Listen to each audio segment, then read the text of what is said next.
জমি যখন ধান লাগায় পুরা সবুজ আর সবুজ। এখন সব ধান উঠে গেছে,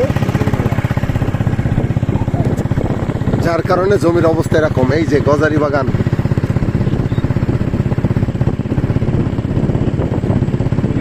যাদের মন চায় চলে আসুন, বিনা পয়সায় শুধু গাড়ি ভাড়া দিলেই চলতে পারবেন। কোথাও কোনো ভাড়া লাগে না, টিকিট লাগে না, দেখার জন্য কোনো বাধা নিষেধ নাই। এটা হলো খ্রিস্টানদের কবরস্থান একটা।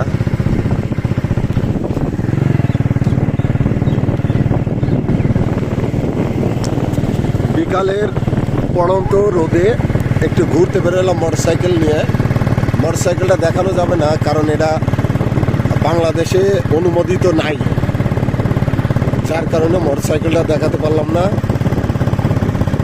এটা 260 সিসি,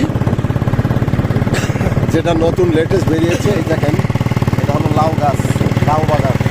এরকম প্রত্যেকটা বাড়িতে, ওই দেখেন ধান কীভাবে ইয়া করে, প্রত্যেকটা বাড়িতে লাউ বাগান, কুমড়া বাগান, বিভিন্ন শাকসবজি ভরা।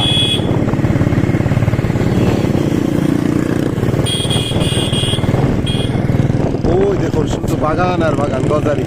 ওই যে তাকায় দেখেন, ওই যে ভারতের টাওয়ার, ওই যে ভারতের টাওয়ার দেখছেন।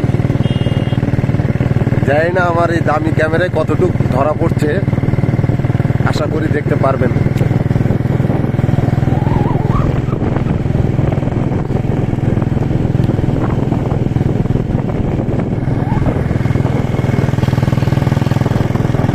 এই জন্য ওই আমার বন্ধুরা একটা গান গেয়েছিল, আমার মন বসে না শহরে, ইট পাথরের নগরে, আইতে আইলাম সাগরে।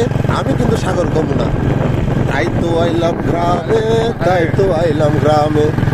আমার মন বসে না শহরে, ইট পাথরের নগরে, তাই তো আইলাম গ্রামে, তাই তো আইলাম গ্রামে।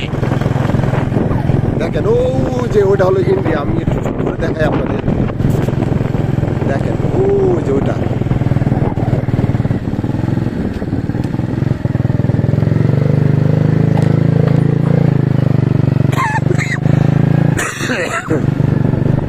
আর একদিন যাবো, আপনাদের নদীর পাড়টা দেখাবো। নদীর পাড়টা দেখলে বুঝতে পারবেন ইন্ডিয়া কত দূরে।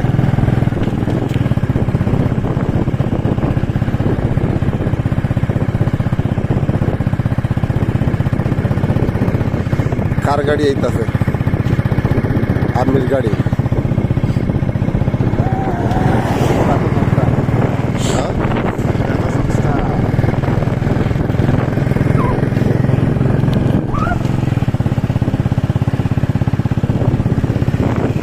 কেমন লাগছে বন্ধুরা কমেন্টে জানাবেন, লাইক করবেন, শেয়ার করবেন, আর যদি সম্ভব হয় এলাকায় বেড়াতে আসবেন।